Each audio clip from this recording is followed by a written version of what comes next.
ഈ റിനി ഏതെങ്കിലും തരത്തിൽ ഇതിപ്പോൾ വലിയ ചർച്ചാ വിഷയമാവുകയും എന്തായാലും നമ്മളടക്കമുള്ള മുഖ്യധാരാ മാധ്യമങ്ങൾ ഇത് വേണ്ടത്ര രീതിയിൽ ടേക്കപ്പ് ചെയ്തില്ല എന്നൊരാക്ഷേപം റിനിക്കുണ്ടായിരുന്നു. നേരത്തെ ഇത് ചർച്ചയാവുന്ന ഘട്ടത്തിൽ സമൂഹ മാധ്യമങ്ങളിൽ ഇത് ഒതുങ്ങി, അത് അവസാനിച്ചു പോയി. ആ ഘട്ടത്തിലാണ് റിനി വെളിപ്പെടുത്തലുമായി വരുന്നത്. റിനി ഇപ്പോൾ ഇത് വെളിപ്പെടുത്താനുള്ള സാഹചര്യം എന്താണ് യഥാർത്ഥത്തിൽ?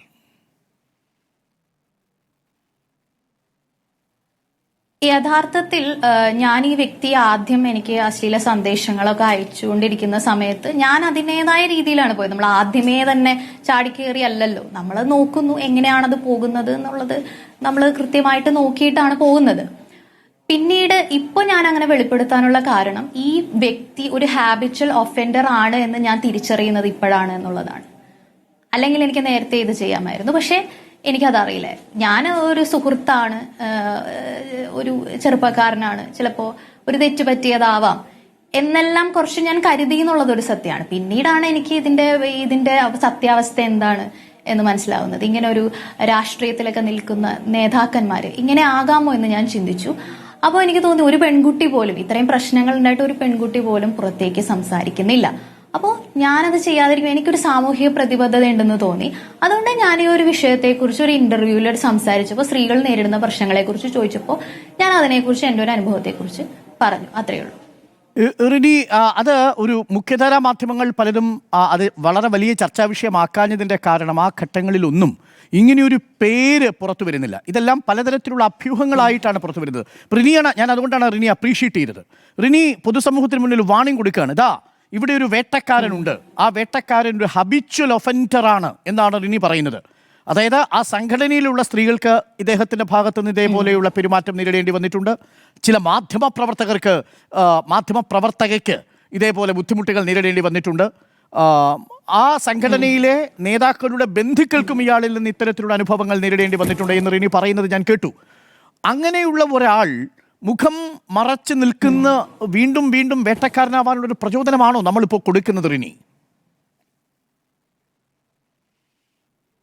അത് ഞാൻ മാത്രമല്ലല്ലോ ചിന്തിക്കേണ്ടത്, എല്ലാ സ്ത്രീകളും, അയാളിൽ നിന്ന് പ്രശ്നങ്ങൾ നേരിട്ടോ എല്ലാ സ്ത്രീകളും ചിന്തിക്കേണ്ട ഒരു കാര്യമാണ്. ഞാൻ അതിനൊരു തുടക്കം കുറിച്ചു, ഞാനത് പറഞ്ഞു. എല്ലാവരും അത് ചിന്തിക്കണം. ഞാൻ മാത്രം ചിന്തിച്ചത് കൊണ്ട് കാര്യമില്ല, എല്ലാവരും ചിന്തിക്കണം. കാരണം എനിക്ക് ചെറിയ പ്രശ്നങ്ങളേ ഉണ്ടായിട്ടുള്ളൂ. സത്യം പറഞ്ഞു കഴിഞ്ഞാൽ ഞാൻ എന്റെ പേഴ്സണൽ കാര്യങ്ങൾ ആലോചിച്ച് ഇത് ഇഗ്നോർ ചെയ്യാവുന്നേ ഉള്ളൂ. നിസാരമായ കാര്യങ്ങളാണ്. അശ്ലീല സന്ദേശങ്ങൾ അയച്ചു, I can ignore, I can block, അത്രയേ ഉള്ളൂ. പക്ഷെ ഇതിനകത്തുള്ള പ്രശ്നം എന്ന് വെച്ചാൽ ഈ വ്യക്തി ആരാണെന്നുള്ളതാണ് എന്നെ വേദനിപ്പിക്കുന്ന കാര്യം. ഈ വ്യക്തി ആരാണെന്നുള്ളതാണ്. ഒരു സാധാരണ വ്യക്തിയാണെങ്കിൽ ഞാനത് ബ്ലോക്ക് ചെയ്ത് കളയും. ഈ പല സമരങ്ങളിലും അയാളെ കാണുമ്പോൾ വലിയ രീതിയിൽ അയാൾ മാധ്യമങ്ങളുടെ മുന്നിൽ നിന്ന് സദാചാര പ്രസംഗം നടത്തുമ്പോൾ ഒക്കെ റിനിയുടെ മനസ്സ് അസ്വസ്ഥമാവാറുണ്ടോ? അയാൾ ആ രീതിയിലൊക്കെ ഒരു മാധ്യമ ശ്രദ്ധ നേടുകയും ഒരു ഹീറോ പരിവേഷത്തിലേക്ക് അയാൾ വരികയും റീലുകളിൽ തിളങ്ങി നിൽക്കുകയും ഒക്കെ ചെയ്യുമ്പോൾ റിനിക്ക് അസ്വസ്ഥതയുണ്ടാവാറുണ്ടോ? അസ്വസ്ഥതയുണ്ടാകാറുണ്ട്. കാരണം അതിനർഹിക്കുന്ന വ്യക്തിയല്ല എന്നുള്ള തിരിച്ചറിവ് എനിക്കുള്ളത് കൊണ്ട് തന്നെ ഈ സമൂഹം ഇത്രയും ആരാധിക്കുന്ന അതിനുള്ള അർഹത വ്യക്തിക്ക് ഇല്ല എന്നുള്ളത് കൊണ്ട് എനിക്ക് വ്യക്തിപരമായിട്ട് പ്രശ്നമൊന്നുമില്ല. അയാൾ ആര് ഇഷ്ടപ്പെട്ടാൽ ഐ ഡോണ്ട് കെയർ. പക്ഷെ ഈ സമൂഹം എന്നുള്ളൊരു ഇതുണ്ടല്ലോ, ഒരു രാഷ്ട്രീയ നേതാവ് എന്ന് പറയുമ്പോൾ ഒരു സമൂഹത്തിനോട് ഒരു പ്രതിബദ്ധതയുണ്ടല്ലോ. ഫേക്കായിട്ട് ആരാധിക്കുകയും ചെയ്യും. ഒരു യുവജന നേതാവിനെ കുറിച്ച് മാത്രമല്ല, ഒരു ജനപ്രതിനിധിയെ കൂടിയാണ്. ഭരണഘടന തൊട്ട് സത്യപ്രതിജ്ഞ ചെയ്ത് അധികാരമേറ്റെടുത്ത ഒരു ജനപ്രതിനിധിയെ കുറിച്ച് കൂടിയാണ് നമ്മൾ സംസാരിക്കുന്നത്. ആ ഭരണഘടനയിലെ ഏറ്റവും പ്രധാനപ്പെട്ട ആശയങ്ങളിലൊന്ന് നീതി എന്ന് പറയുന്ന ഒരു ആശയമാണ്. ആ നീതി ഉയർത്തിപ്പിടിക്കുമെന്ന് പറയുന്നയാൾ യഥാർത്ഥത്തിൽ പൊതുസമൂഹത്തിൽ സ്ത്രീകളോട് അത് ചെയ്യുന്നില്ല എന്നാണ് നമ്മൾ മനസ്സിലാക്കുന്നത്. അങ്ങനെ അയാളൊരു സത്യപ്രതിജ്ഞ ലംഘനം കൂടി നടത്തിയിട്ടുണ്ട്. അയാൾ ജനപ്രതിനിധി എന്ന നിലയിൽ തുടരേണ്ടതുണ്ടോ റിനി? കാരണം ഭരണഘടന അനുശാസിക്കുന്ന നീതിയോ സമത്വബോധമോ സ്ത്രീജനങ്ങളുമായി ബന്ധപ്പെട്ടവരുടെ മാന്യത ബഹുമാനിക്കലോ ഒന്നും ഇയാൾക്ക് പതിവില്ലെങ്കിൽ അങ്ങനെ ഒരാൾ നമ്മളുടെ നിയമനിർമ്മാണ സഭയിൽ ഒരു ജനപ്രതിനിധിയായി ഇരിക്കാൻ കഴിയുമോ റിനി?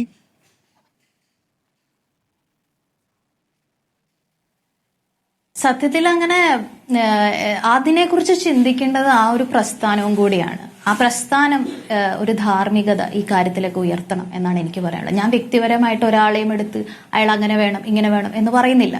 അത് ചിന്തിക്കേണ്ടത് ഒരു രാഷ്ട്രീയ പ്രസ്ഥാനമാണ്. ആ രാഷ്ട്രീയ പ്രസ്ഥാനത്തിന് ഒരു ധാർമ്മികത ഉണ്ടാവണം. അതുപോലെ തന്നെ ചിന്തിക്കേണ്ടത് സമൂഹവും ജനങ്ങളുമാണ്. ഇങ്ങനെയുള്ള ഫേക്ക് വ്യക്തികളെ നമുക്ക് വേണമോ വേണ്ടയോ എന്ന്. അയാൾ ഇനിയും ഇതേ മണ്ഡലത്തിൽ നിൽക്കും, ഇതേ മണ്ഡലത്തിലെ സ്ത്രീകളടക്കമുള്ള ആളുകൾ വോട്ട് ചെയ്യും, വീണ്ടും MLA ആവും. ഒരുപക്ഷേ ഇപ്പോൾ ഈ കക്ഷി പ്രതിപക്ഷത്താണെങ്കിൽ അടുത്ത തവണ ഭരണപക്ഷത്ത് വരും, അപ്പോൾ ഒരുപക്ഷെ മന്ത്രിയാകും. റിനി അതിന് തുടർന്നുകൊണ്ടേയിരിക്കും. അങ്ങനെ വരുമ്പോൾ നീതി കിട്ടുമെന്ന് തോന്നുന്നുണ്ടോ റിനി?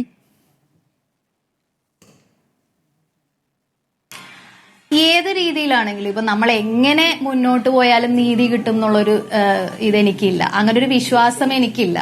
കാരണം ഏത് രീതിയിൽ ഇപ്പോ കോടതിയിൽ പോയാലും ഏത് രീതിയിൽ പോയാലും സ്ത്രീകൾക്ക് എവിടെയാ നീതി കിട്ടുന്നത്? പറയുന്നത് മാത്രമേ ഉള്ളൂ, അതായത് സ്ത്രീകൾക്ക് അനുയോജ്യമായാണ് കാര്യങ്ങൾ എന്ന് പറയുന്നത്. പക്ഷെ അത് പ്രത്യക്ഷത്തിൽ മാത്രമേ ഉള്ളൂ. പക്ഷെ യഥാർത്ഥത്തിൽ ഒരു സ്ഥലത്തും സ്ത്രീകൾക്ക് നീതി കിട്ടാത്ത അവസ്ഥയാണ്. ഇനി പറഞ്ഞാലും പറഞ്ഞില്ലെങ്കിലും ഇതൊക്കെ തന്നെയാണ്.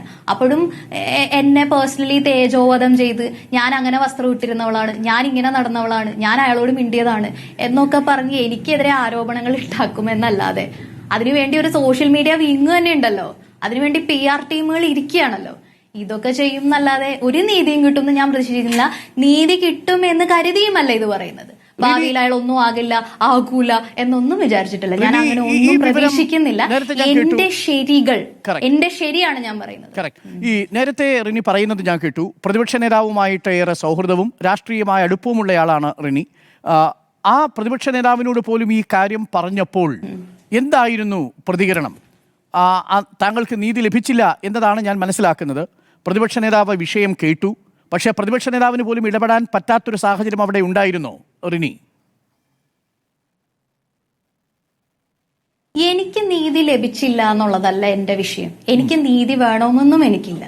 ഞാൻ പറയുന്നത് ഈ വ്യക്തി കാരണം അനുഭവിച്ച പെൺകുട്ടികൾക്ക്, അതിതീവ്രമായ വേദനകൾ അനുഭവിച്ച പെൺകുട്ടികൾക്ക് നീതി വേണം എന്നുള്ളതാണ് എന്റെ പോയിന്റ്. ഇത് പ്രതിപക്ഷ നേതാവിന് അറിയാമോ? താങ്കൾ പറഞ്ഞിരുന്നു പ്രതിപക്ഷ നേതാവിനോട് ഇങ്ങനെ പരാതികളൊക്കെ ഉണ്ട്, ശ്രദ്ധിക്കണം എന്ന് പറഞ്ഞിരുന്നു. ഞാൻ പല ഫോറങ്ങളിലും ഇതിനെക്കുറിച്ചൊക്കെ സംസാരിച്ചിട്ടുണ്ട്. ഇന്ന വ്യക്തി എന്നൊന്നും പറയുന്നില്ല, പലരോടും സംസാരിച്ചിട്ടുണ്ട്. ഉത്തരവാദിത്തപ്പെട്ട നേതാക്കളോട് സംസാരിച്ചു. അപ്പോൾ അവരുടെ പ്രതികരണം എന്തായിരുന്നു റിനി?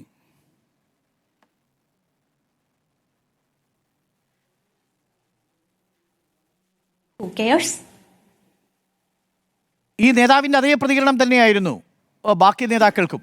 ഹൂ കെയേഴ്സ് എന്നായിരുന്നു? അങ്ങനെയല്ല, സംസാരത്തിൽ ആ പ്രശ്നങ്ങളില്ല, പക്ഷെ ആറ്റിറ്റ്യൂഡ്, മനസ്സിലുള്ള ആറ്റിറ്റ്യൂഡ് ഹൂ കെയേഴ്സ് ആണ്. സ്ത്രീകളുടെ പ്രശ്നങ്ങളോട് ഉള്ള ആറ്റിറ്റ്യൂഡ് അതാണ്.